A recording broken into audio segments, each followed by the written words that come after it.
Friday, the 23rd of May, 2025. And before I continue on with the video that I was trying to share yesterday regarding DARPA, biometrics, so many different things, and Jacobsen, I did want to start off this video with an article from Sam Cooper. And I did comment on it. I'll read it out afterwards, but this is really well done. And so from Sam Cooper, posted on the 21st of May, 2025, so just 2 days ago. Canada's Missing Intelligence Command convoy review takes on new relevance after FBI warnings. And so Canada's Missing Intelligence Command, this is something I identified as an absolute gap years ago. And I have the receipts for this, but I was reaching out and contacting all levels of government. Like I keep on saying, it's not a brag. It's not anything like that. It's literally, it's frustrating because of my resume, what I was sharing, it was medical, scientific, and government data. And it was not, and I was getting completely gaslit. And so you have Marco Mendicino, who Mark Carney just selected as a interim chief of staff, whatever he is, but anyways, chief of staff, and they're like 99% of the commentary regarding that post from Mark Carney on X is negative. And yeah, it's just it's nonsensical that this guy was selected. He was a public safety officer during the Freedom Convoy. He was talking about employing tanks. He was joking about it with David Lametti. He lied under oath. He's lied in Parliament multiple times. He has falsified court records to give to to give to RCMP. I could go on. And he's a lawyer. I will reiterate, we need someone that has some international security analyst advisory capacity and these skill sets in to like I think at this point, like, unfuck Canada, respectfully speaking. I hate swearing during videos, but it's a mess. We still have people in the same positions or in the same general organization. I'm talking about even the cabinet members circling through departments, even though they don't have any expertise in any of the departments that they have been appointed to.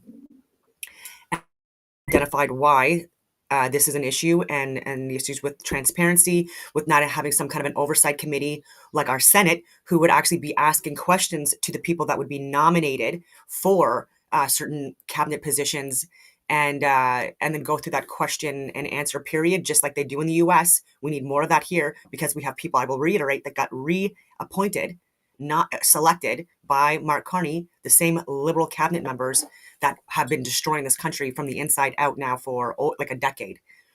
And anyway, Canada's Missing Intelligence Command review takes on new relevance after FBI warnings.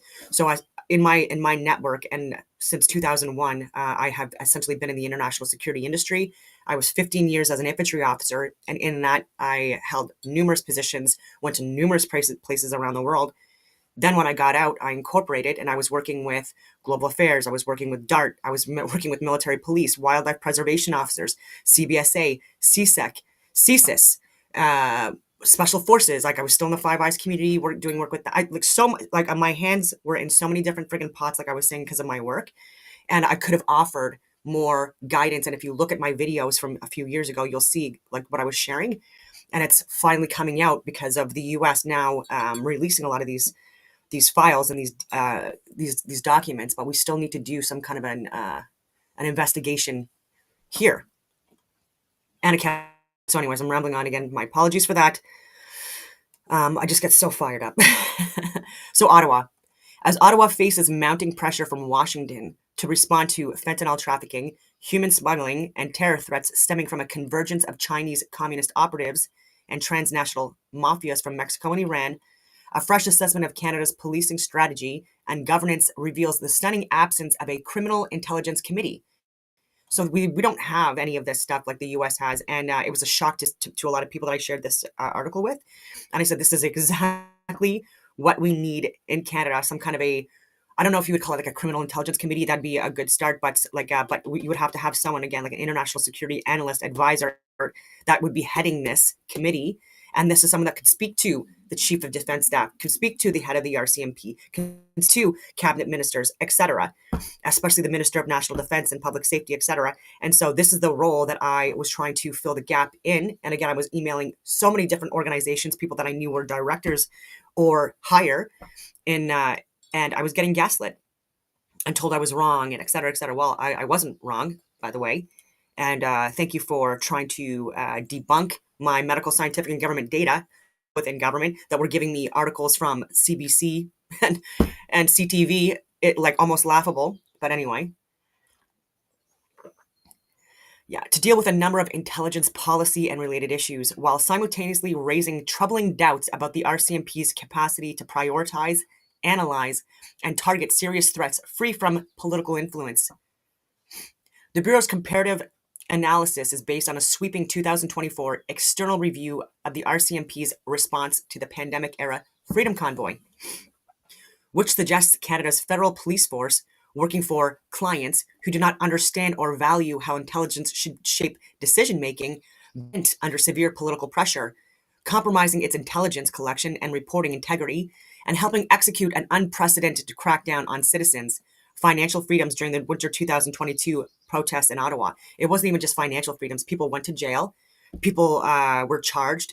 There was so much, and people that are still in jail. The two Coots individuals denied bail.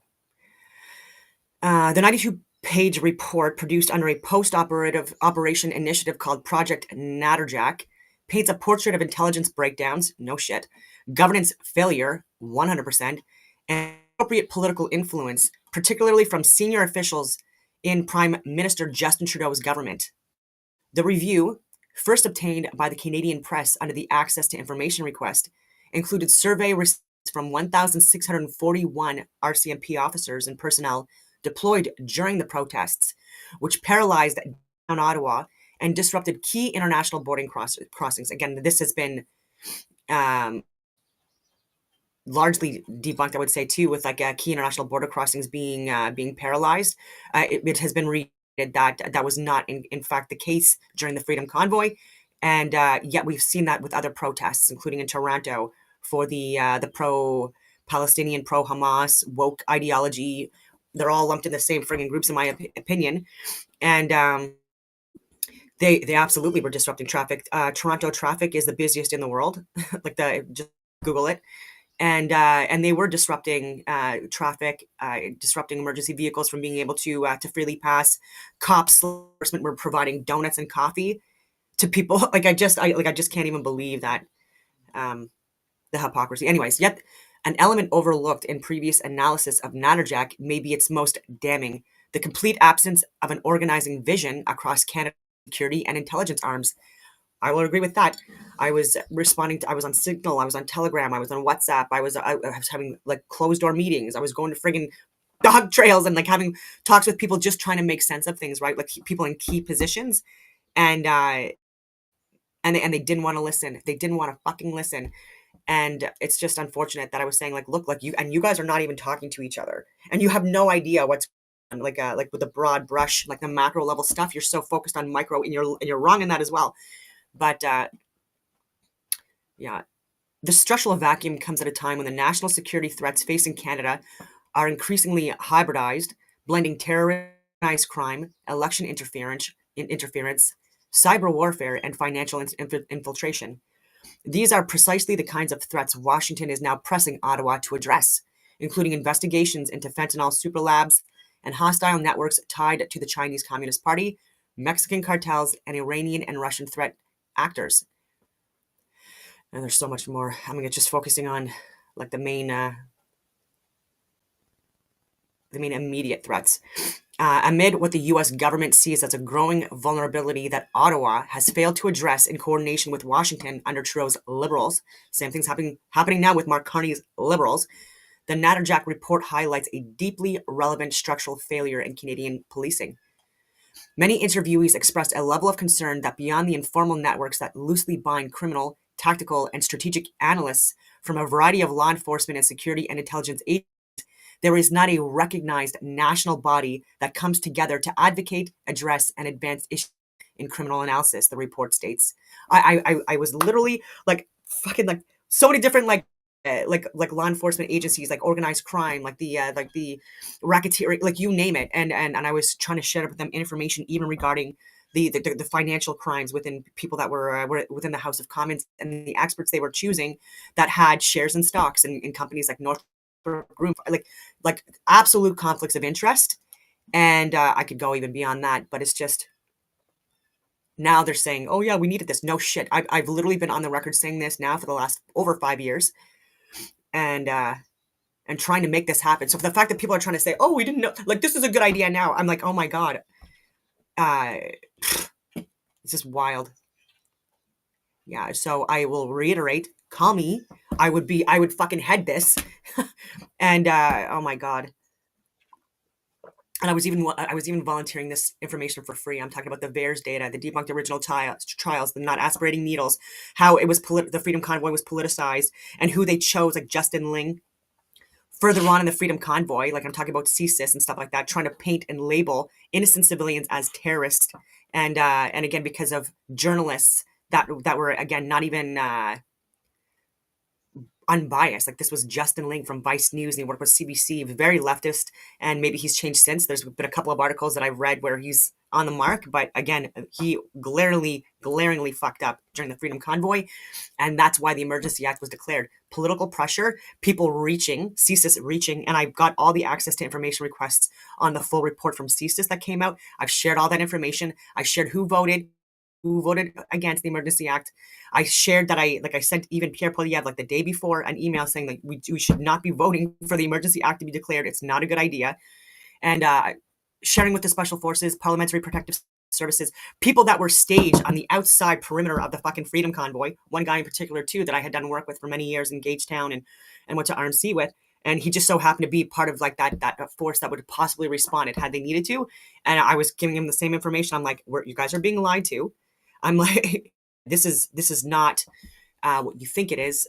And there's also people that are staging and planning events and role players, actors that are civilian and multiple different levels of government, just like January 6th, that are involved trying to make something bigger than what than what it should be, as in inciting riots and violence and eliciting emotional responses in people. So the allegedly Brian Fox was allegedly the one wearing the balaclava, and he had multiple law enforcement officials that were walking around him as he was going in and out of the crowds, trying to elicit emotional responses in people. Again, he wasn't part of the Freedom Convoy. He was an instigator, a disruptor, just like Ray Epps types, and people were falling for it.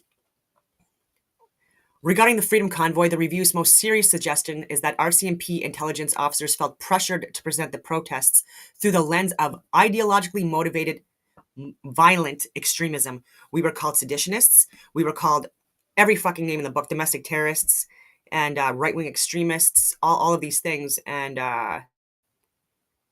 it was a lie. It was an absolute lie. A national security framework typically reserved for terrorism investigations. Intelligence teams were subjected to hourly briefing demands from federal officials and were forced to issue rapid assessments under tight timelines, with resulting reports often presenting skewed or misattributed findings. I will also say that during the Convoy, a lot of the people that were law enforcement or part of intelligence agencies or government agencies, like at the top levels, so many people that I know, not so many people, but several people in my community that actually know these people as well, were so disappointed during this period of the lack of information and just the absolute politicization of the Freedom Convoy and what was going on with COVID and the Russia-Ukraine war and so many other things that people became disillusioned. And I'm talking about people whose resumes friggin' way better than mine, like highly intelligent individuals, and so disappointed in how this rolled out. And I also believe that could also be part of this committee, this criminal intelligence committee, whatever you want to call it, that would be heading these, and because so many people got it wrong. And I'm not even just going to blame this on the RCMP and CSIS because they had a lot of pressure, but there was also people with these organizations. These are domestic terrorists. These are misogynists. These are seditionists. All this bullshit, and just couldn't wait to get out and go against these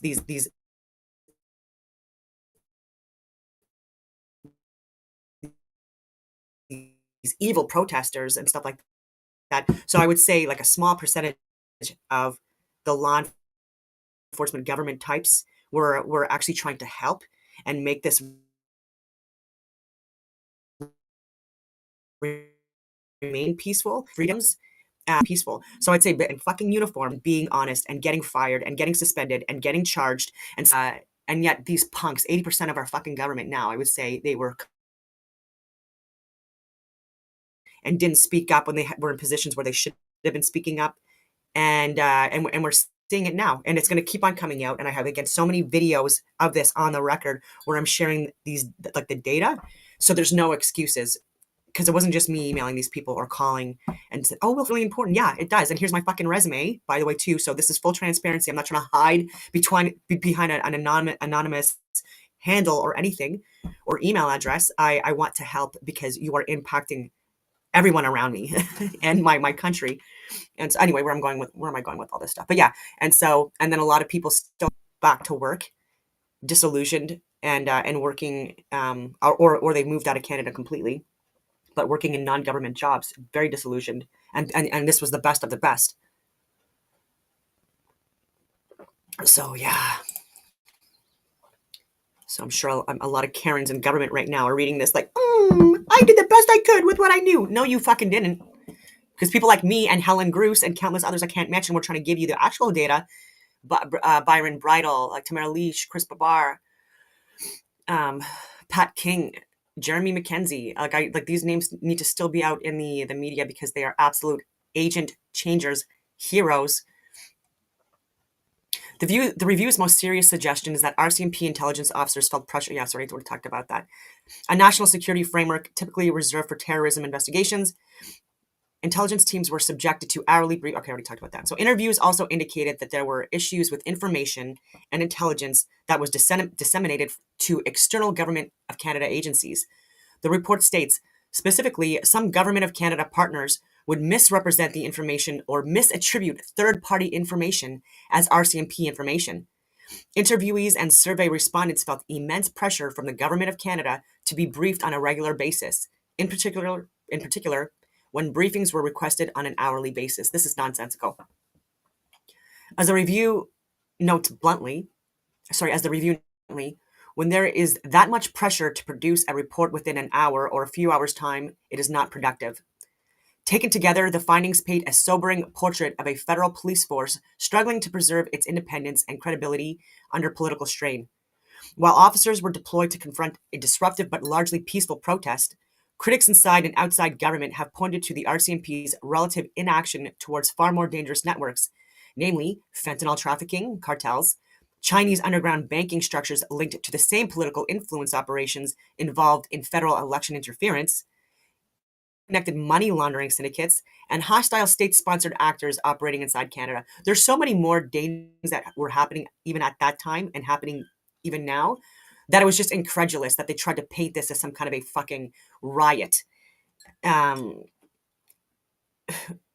One telling passage indicating a scramble within RCMP command to produce findings on ideological extremism. And again, I've got these full reports. I've done videos on them. I'll pull them up if I ever get on Viva Fry again. There's so much actual documentations. Sorry, so many documents I can actually provide. Anyway.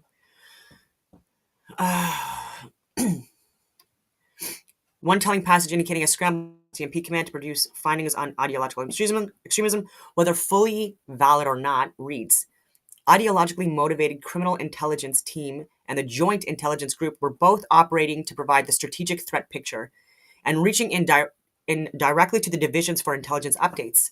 As such, some interviewees noted that they were inundated by requests for intelligence updates from different intelligence teams at national headquarters. It goes on from there. I got to subscribe and pay. I will do that, but I just wanted to give you the general broad brush. And yeah, Sam Cooper's really good. I would love to have a conversation with him, and it would have to be like planned. Just give me a couple of days, because I'm probably gonna like just give him a lot of information first to go through, just to see like what he would think would be relevant to discuss on some kind of a podcast. But I have a lot I could share. So if anyone actually knows him, I'm trying to reach out to him. Anyway. Ministers were singled out as compromised in an open letter by two RCMP officers, Marco Menichino, Dominic LeBlanc, Bill Blair, David McGinty, Anita Anand, Steve McKinnon, Melanie Joly, Chrystia Freeland. Yeah, I just can't even believe these people are still not in jail. fired and investigated and charged, like a lot of charges, a lot of court hearings, even if they don't get jailed, just a lot of friggin', well, because it's treason. From Lions Advocacy. So this is a post from Mark Carney. I'll bring it up. Marco Mendicino, who had originally planned to return to Toronto following his tenure as an MP and minister, one of the worst ones in history, and by the way, he's a lawyer. He has no actually security analyst background. He doesn't have a security background. He's a fucking lawyer. And a sellout. Anyway. Agreed to serve as my initial staff during the intense periods following the Liberal leadership race. During the federal election and the subsequent transition to government, his support has been vital during that period. Yeah, anyways. Yeah, to you. As we prepare for the throne speech, I have asked Mr. Mendicino to stay into the summer in order to support the launch of the government's mandate in Parliament. And you don't have a mandate. Anyways, in Parliament, and to lead the transition of the PMO on my behalf. I am grateful that he's agreed to do so. And first of all, they're on break for the next several months. I'm exaggerating, but the next few months. Yeah. So this post here, it was like largely negative, and as it should be, and the fact that it's a fucking joke, like such a slap in the face for Canadians. So this is from Lions Advocacy. Marco Mendicino, the guy who joked about using a single tank to remove desperate protesting Canadians pleading for relief from draconian COVID measures, whose decision to invoke the Emergencies Act was ruled unlawful. Have you lost your minds? And so this is the text they're talking about. I've circled this around as well, like multiple times. Yeah, big and tough guys have been in a tank or ever served in any actual real capacity to like on behalf of Canadians. Respectfully speaking, I'm not slamming other people. There's like other amazing jobs out there, but when it comes to being the chief of staff, I feel like at this point you need to have some kind of a security defense background. Yeah, and so a lot of negative press on that. Anyway, I can go back into my friggin' so many X posts this morning. I was fired up. All right, now on to Instagram.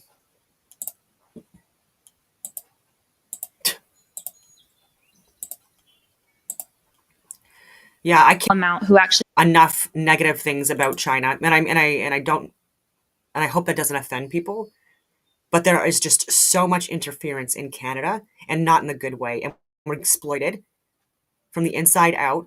And I've been saying for years too, like, why are we hiring people that are even like top secret government clearance scientists into Canada that clearly do not have our best interests at heart? And when you look at the actions that have been taken in multiple other countries throughout the world as well, you'll see the similar trends. And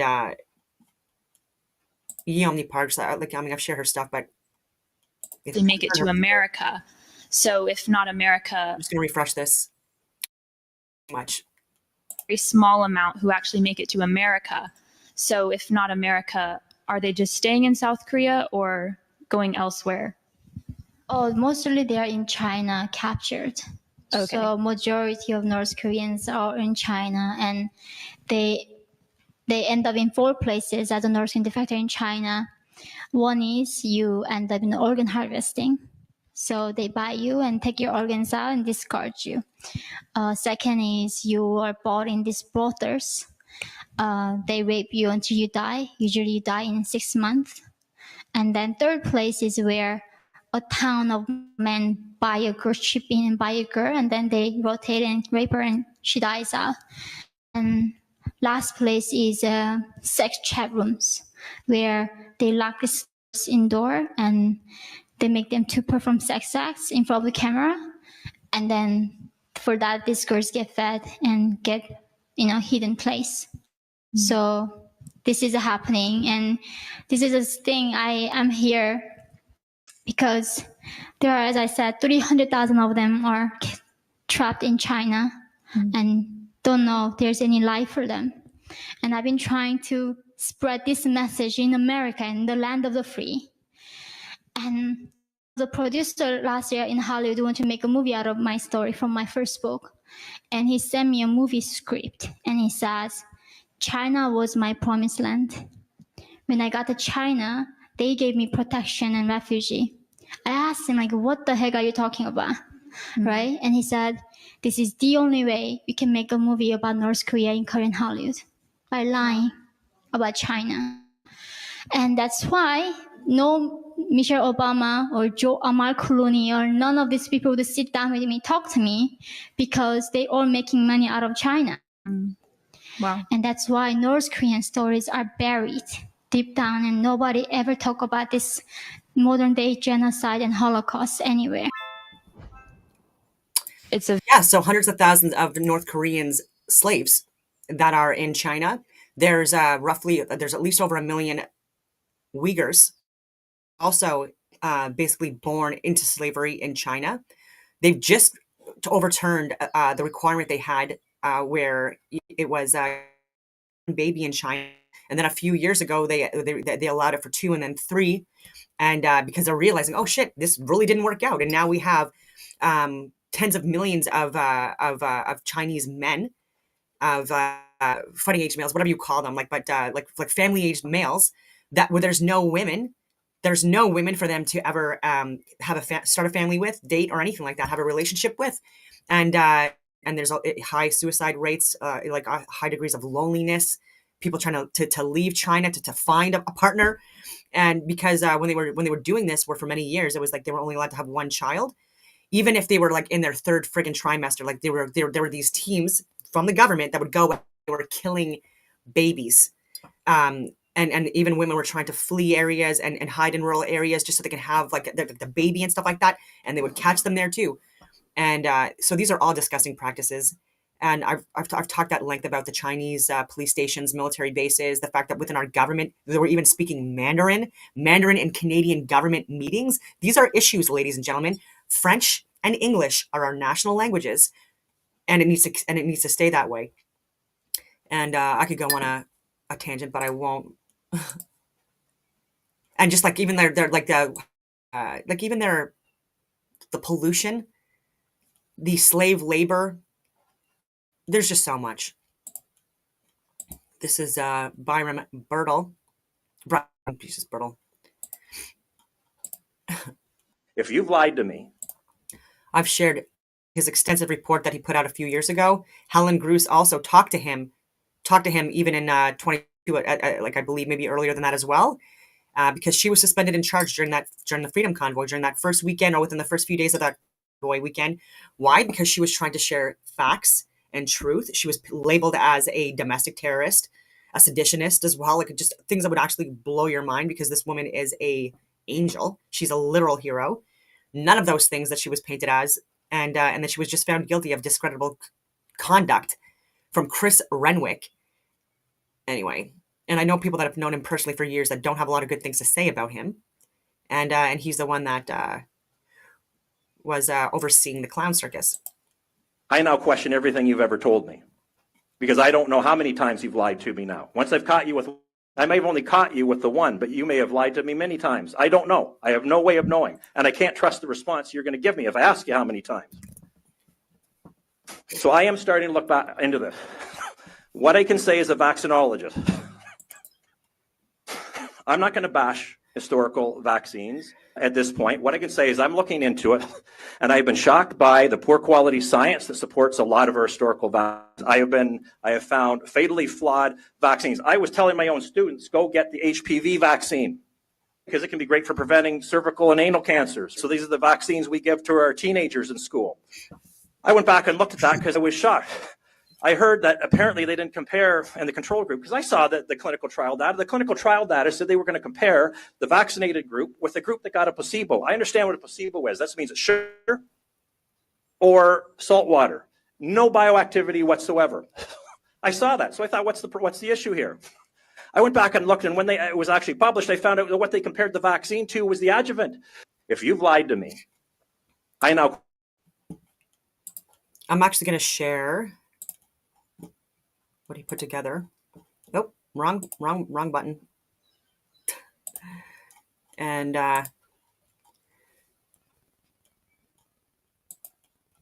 it's not even letting me put it up. Just 1 second here. You got to cancel and put this back up.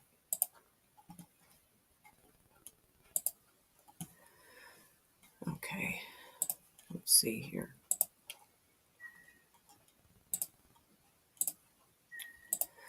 So this is from the 11th of November, 2021. And I shared this with all levels of government. And so did Helen Grew, so did other people I know.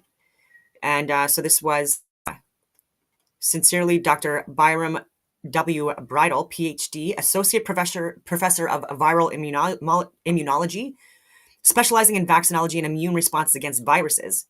And so this was from Guelph, Ontario.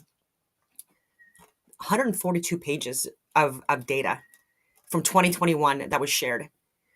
And very thorough. And this is the information that people like myself were trying to share. We're emailing the Chief of Defense Staff. I referenced this in memorandums, 10-page memorandums that I submitted, templated for so many different people that were within government that were at risk of getting kicked out because of refusing to get inoculated.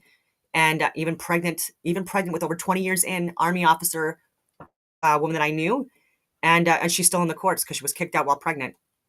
And she didn't want to take it because she was high risk, and she knew the stats regarding spontaneous abortions and stillbirths, and people still don't want to talk about that. He talks about his track record. SARS-CoV-2 is not a problem of pandemic proportions. Infection fatality rate is a way to assess how dangerous a pathogen is. It is calculated based on the number of people that die from among the total number that were infected. And it had over like a 99%, whatever you want to call it, recovery rate. And he was addressing all of that.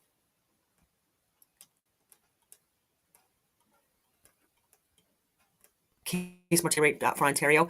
I also shared the Public Health Ontario actual data that's now archived. They want to bury it, but it was showing how like they were reporting 50% more deaths were reported. And the stats, and even at the top of the graph, it literally says and this is unheard of, but report 50% of an increase in deaths in the official stats, and then they overinflated those numbers again by 50%, and then the infection rates anywhere between over 300% and over 600% of an increase in infection rates that they were predicting. And again, this was nonsensical, and people were saying, where are you getting your formulas from for this?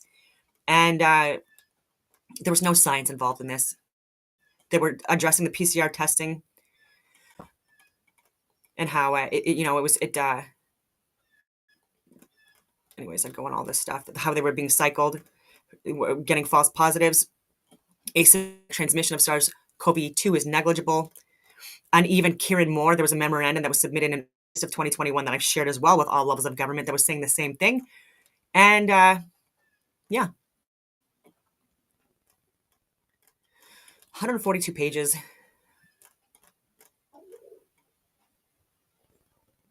Low-cost masks cannot prevent spreading of aerosols and therefore lack rationale for use with asymptomatic healthy people. Look at all the children that had to be masked up. And this just gives an example of water vapor and how water vapor, whatever you want to call it, these molecules, these particles are significantly larger than the virus. And we can't block that. So obviously it was nonsensical for people to believe that they would be preventing the spread of the virus, specifically while wearing the masks. Yeah, and fogging up glasses.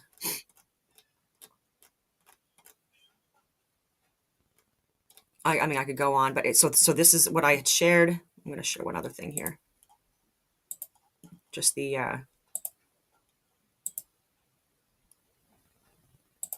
what is it?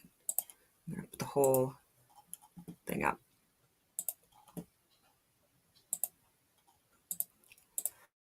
So this is something that I've shared with so many different people. I gave my resume. This is from Byron Bridle, what I had already just shared, 142 pages. This is for the Ombudsman that I shared since at least 2021. And for Public Health Ontario, letter to Pierre. This was a letter to President U of T 2022. Betty's Law. Again, from legal teams. And I'm just going to share. I'm not going to go through the whole thing, obviously, but I just wanted you to see examples of what was being shared. February 16, 2022. Yeah, so this is just before the VAERS Or like the March 2022 ones came out.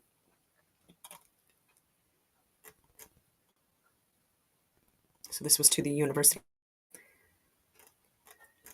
Huge propaganda machine now. Yeah, U of T failed to update joint.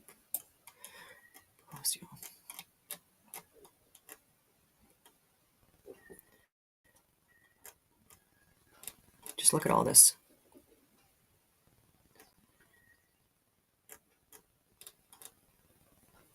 Balance of convenience, lack of consistency in approach to religious tolerance, privacy component.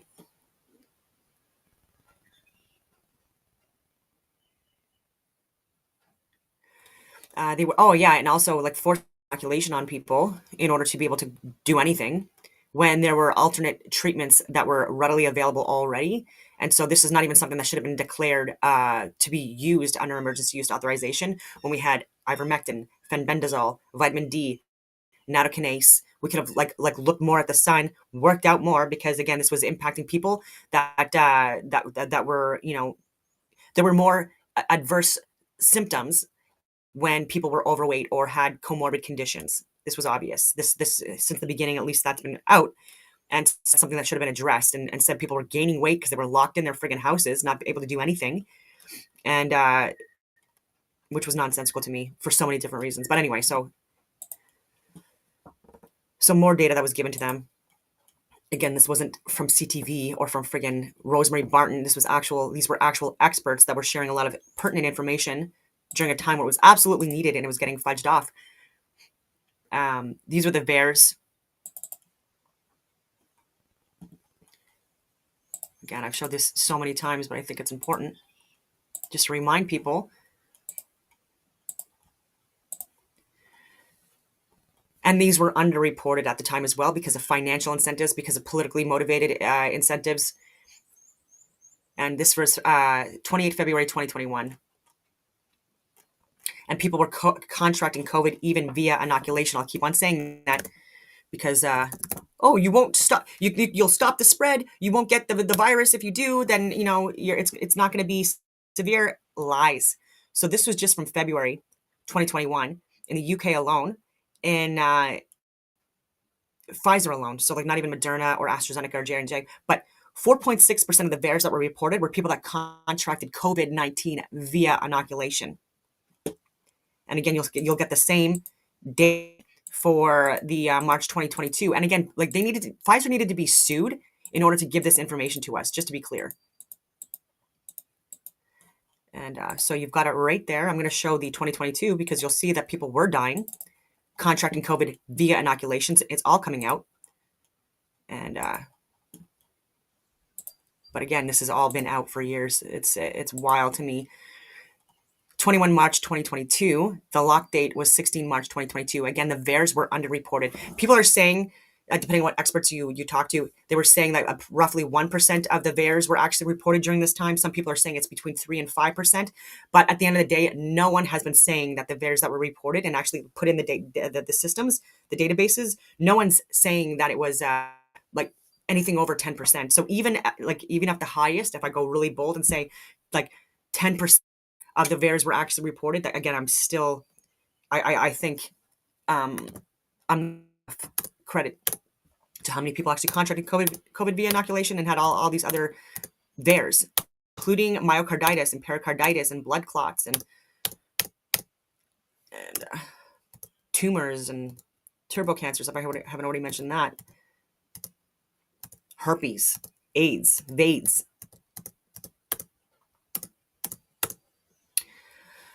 All right. So infections, COVID-19 mRNA, Pfizer BioNTech vaccine analysis print. Coronavirus infections, asymptomatic COVID-19, 21, 0 fatal. You'll see here, you'll see how many fatal. COVID-19, 2,567 people contracted COVID via inoculation, 41 died. That's not it, or that's not all. They're naming it different things now. COVID-19 pneumonia, 52 fatal. That's a big number. coronavirus infection. Again, these should all be lumped in together, but they don't want to do that because then it makes it more obvious how many people got COVID inoculation. Post-acute COVID-19 syndrome, severe acute respiratory syndrome, suspected COVID-19, 88, 4 fatal. So so for people to say this is March 2022, and within days of this becoming released, within a day, actually within hours, I had access to this information, giving it to so many different people, and completely being ignored. And I just hope someday people go to jail for this. I really do. And but likely not going to happen because Marco Menincino literally just friggin' hired as the chief of staff. It's so disgusting. I'm almost done, guys. My kid's not here. He's dead because of him. He ruined my fucking life. I'd like him to go to hell and rot there forever. You remember my son, an all-star wrestler? He's gone. He shot himself in the heart. You scumbag.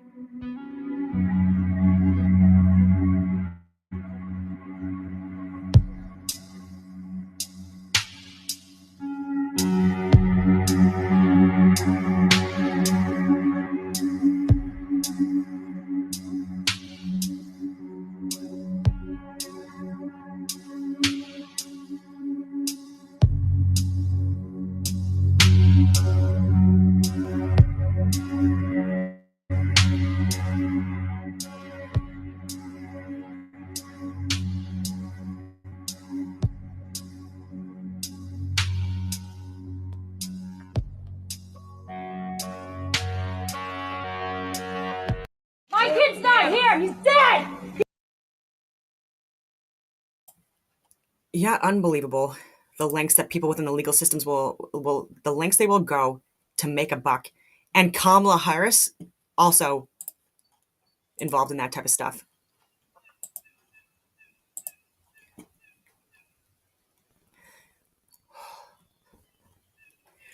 Thread, the WHO pandemic agreement has now passed. There was no parliamentary vote, no public debate, and no referendum. This thread explains what was agreed on, how it happened, and why concerns about sovereignty, accountability, and global governance are growing. On 20 May 2025, WHO member states adopted the organization's first international pandemic agreement at the 78th World Health Assembly in Geneva. The treaty was adopted by consensus, not a formal vote, which means that governments, including the UK and Canada, signaled approval without domestic scrutiny. The treaty is designed to address failings exposed by how countries handled COVID-19. It outlines legal commitments to share pathogen samples and genetic data, distribute vaccines and therapeutics equitably, strengthen international surveillance, comply with World Health Organization-led emergency declarations. Again, this is all stuff very concerning. Develop global digital health certification systems, not a globe. And I stand by that. This agreement is not limited to pandemic response. It's based on the WHO's One framework, which views humans, animals, and environmental health as interconnected. Critics, rightly, argue this broadens the WHO's scope, allowing it to influence food systems, climate policy, agriculture, and land use under the guise of pandemic prevention. While the WHO cannot override national law, the treaty creates binding international obligations.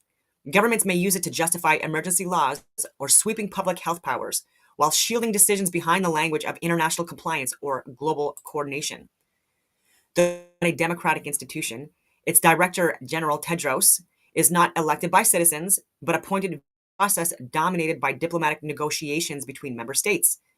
His past controversies, including handling of the early COVID outbreak and ties to China, have fueled concerns about impartiality. The WHO's top funders are not primarily governments. As of 2023, its largest contributors included the Bill and Melinda Gates Foundation, Gavi Alliance, which I've talked about, UNICEF, which I've talked about, the European Commission, which I've talked about, Germany and the US. As of 2025, the US out now, but Canada, we are the top 5 contributors now to the World Economic Forum. And WHO is what I meant to say. So yeah, private foundations now shape global public health priorities without an electoral mandate. The treaty also encourages states to adopt digital health documentation systems, which could evolve into permanent digital IDs tied to vaccination or health status, or the social credit system.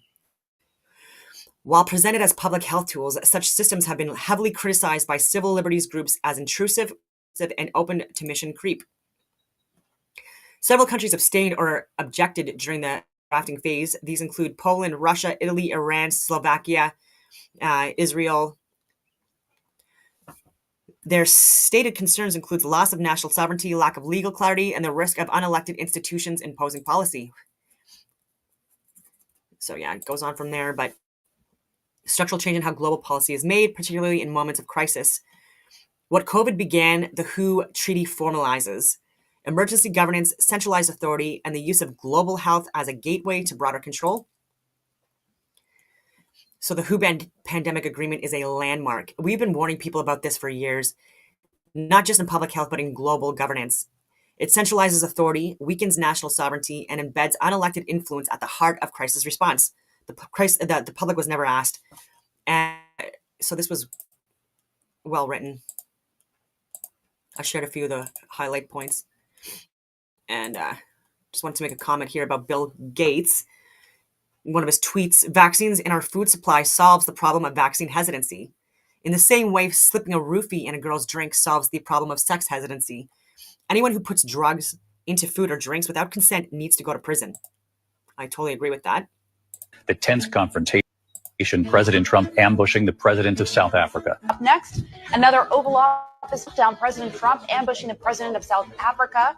President Trump is being accused of conducting something of a diplomatic ambush of South Africa's president in the Oval Office. To be with you, I'm Katie. President Trump orchestrated another Oval Office ambush today. Today, Donald Trump meeting with the president of South Africa and attempting to ambush and humiliate that leader. Zelensky territory, where essentially he was a bit ambushed inside the Oval Office. Like an ambush in there, kind of like the President Zelensky meeting in the Oval Office. This was an ambush. It was orchestrated. Cyril Ramaphosa brought his best diplomatic self to this meeting, but nothing could have prepared him for this multimedia ambush. What started as, to some degree, an ambush. Well, Katie, I mean, it was an ambush. Ambush. Ambush. An ambush. An ambush. And if this guy's saying that he's never seen the friggin' videos before, he's out of his mind. I don't believe him. If you've lied to me, It's a Turn the lights down. I'm gonna actually Turn the lights down. you haven't I'm gonna share it. And I would say up until around 2018, 2019 period, I was very ignorant about just how bad things were in South Africa.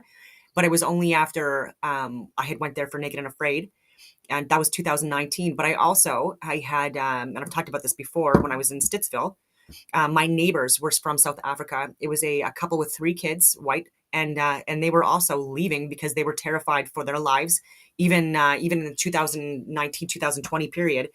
And they actually fled Stittsville because of Taggart Destruction Company, doing nonstop work and actually also not just doing work, but also like a few of the guys harassing people like in the community. They also ended up fleeing, selling their house, taking a while to sell as well because they were trying to get away from it as well. So well done. Anyway, and so this video has probably been already shown multiple times, but I think it's really important if people haven't seen it. And people are trying to say that there's not a white genocide going on in South Africa. I beg to differ. Down. Turn the lights And this guy's playing ignorant. Oh, where's this happening? Is this video from? You know where it's from. down and just put this on. It's right behind you. Johan. There's nothing this parliament can do with or without you. People are going to occupy land. We require no permission from you, from the president, from no one. We don't care. We can do whatever you want to do. Who are you to tell us whether we can occupy land? We are going to occupy land. South Africa occupy land. That's who we are.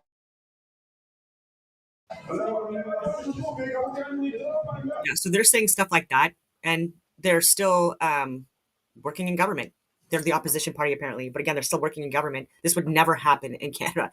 Actually, I say that now, but I mean, we have people who are Yeah, Mahoney. Has never been to kill anybody. Demand.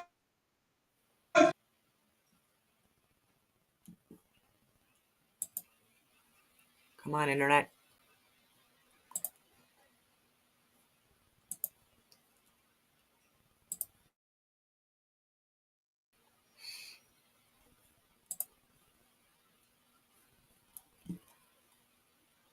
Maybe I'll stop sharing and refresh.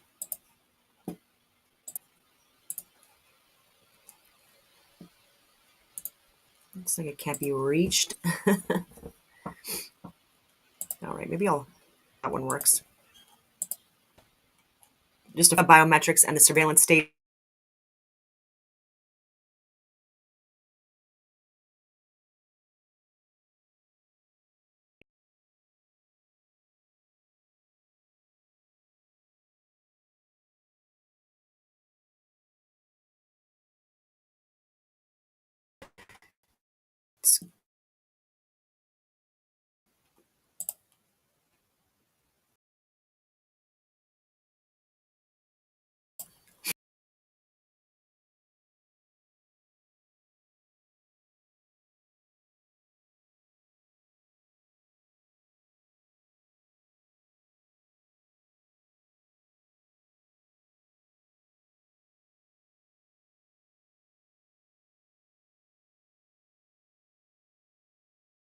Released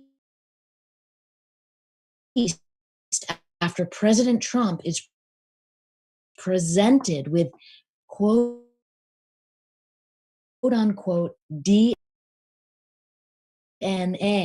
that proved that the people that he killed were not civilians, but in fact terrorist bomb makers.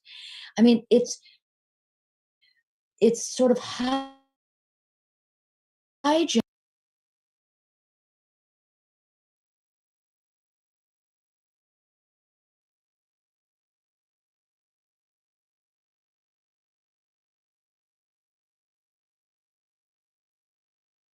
Released after President Trump is presented with quote unquote DNA that proved that the people that he killed were not civilians, but in fact terrorist bomb makers.